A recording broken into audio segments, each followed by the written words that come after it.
Penjabat atau PJ Bupati Bojonegoro Adrianto menyebut, jika separuh atau 50% struktur ekonomi di Kabupaten Bojonegoro dipengaruhi sektor industri minyak dan gas bumi, atau migas. Hal tersebut disampaikan Adrianto saat acara buka bersama bareng jurnalis di Gedung Graha Pemkab Bojonegoro, Rabu 14 Maret 2024. Pria yang sebelumnya menjabat Direktur Dana Transfer Umum di Kementerian Keuangan ini menyampaikan, jika pada tahun 2023 indikator pertumbuhan ekonomi Bojonegoro 2,3%.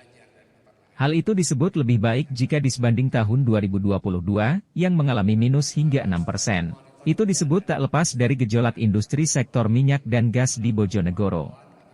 Untuk itu Pemkab Bojonegoro akan memaksimalkan potensi ekonomi non-migas untuk jangka panjang.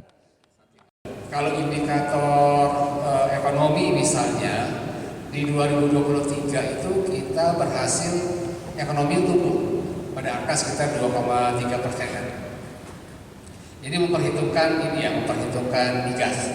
Kalau tahun lalu total pertumbuhan ekonomi kita kan pada angka minus 6%. Pada daerah lain sudah berhasil positif, tapi memang karena itu dipengaruhi oleh minyak. Jadi minyak itu sangat berpengaruh, migas itu sangat berpengaruh pada struktur ekonomi di Bojonegoro ini. Hampir 50% struktur ekonomi di Bojonegoro ini dipengaruhi oleh migas yang diproduksi oleh Exxon maupun yang diproduksi oleh Pertamina.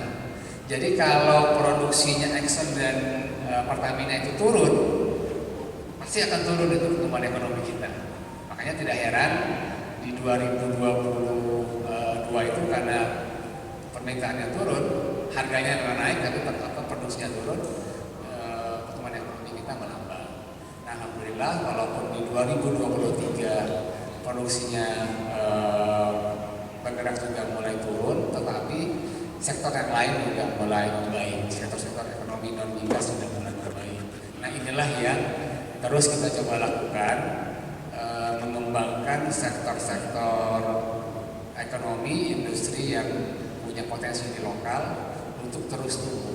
Jadi kita jangka panjang tentunya tidak akan terus tergantung dengan migas ini, karena ini akan sangat-sangat berpengaruh kepada ketahanan ekonomi kita sendiri di Bojonegoro. Nah, ini memang pertanyaan